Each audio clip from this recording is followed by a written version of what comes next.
बिहार और झारखंड के बंटवारे के बाद अधिकांश खनिज संपदा झारखंड के हिस्से में चली गई।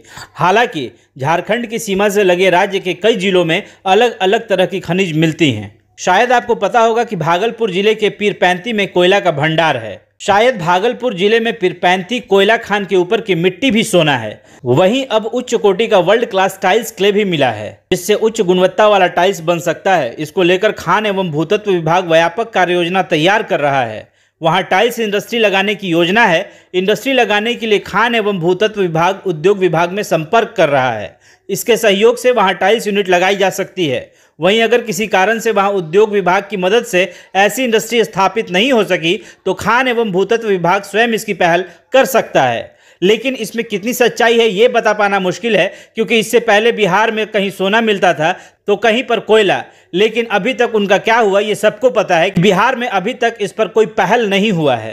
अब विभाग इस पर काम करने की बात तो कह रहा है कि कैसे इस खास मिट्टी को बेहतर प्रयोग किया जाए और कितनी मात्रा में टाइल्स बनाया जा सकता है, कैसे बन सकता है, यह सब देखा जा रहा है। यहाँ उद्योग स्थापित से राज्य सरकार के खजाने में भारी भरकम राशि तो आएगी, साथ ही साथ बड़ी संख्या में रोजगार के अवसर भी मिलेंगे। वैसे हर बार खबरों में तो यही रहता है कि बिहार में रोजगार के बड़े अवसर मिलने वाले हैं, लेकिन वो अवसर कब मिलेगा इस बात की कोई गारंटी नहीं है। अब आपको बताएं कि इसके अतिरिक्त टाइल्स के लिए बाहर के राज्यों पर निर्भरता भी घटेगी। इस टाइल्स क्ले से जो टाइल्स बनेगा उसकी गुणवत्ता काफी उच्च कोटि की होगी। आपको बताएं कि भागलपुर के पीरपैंती में कोयला का भंडार है। वहां का कोयला 12 ग्रेड कोटि का है और इसका कई तरह से इस्तेमाल हो सकता है। वहां जमीन के भीतर 230 मिलियन टन कोयले का भंडार है, किंतु वह 90 मीटर के बेस में है।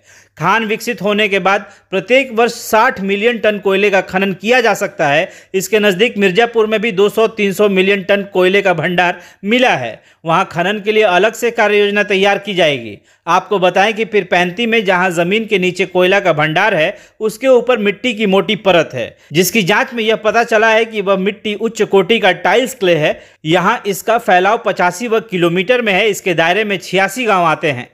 लेकिन जब इतना सारा कुछ बिहार में मिलता है लेकिन बिहार में कुछ स्टार्ट नहीं हो पाता, या फिर ये कहें कि प्रकृति हमें देना चाह रही है, बस हम ही उसे स्वीकार नहीं करना चाह रहे हैं। अगर शायद हम स्वीकार करने में माहिर होते तो शायद आज बिहार सबसे बड़ा उद्योग होता और यहाँ की तरक्की शायद पूरा देश देखता। लेकिन बिहार में लगभग हर राजनीतिक पार्टी ने यहाँ पर राज किया है। यहाँ तक कि अब तक यहाँ पर बीजेपी का भी शासन था, लेकिन उन्होंने भी बिहार को बदलने के लिए कुछ नहीं किया। हालांकि बिहार के लोग कहते हैं कि ये राजनीतिक पार्टी अच्छी है, ये राजनीतिक पार्टी अच्छी है, लेकिन अच्छी तब होगी जब वो बिहार के लिए और बिहार के लोगों के लिए सोचेगी।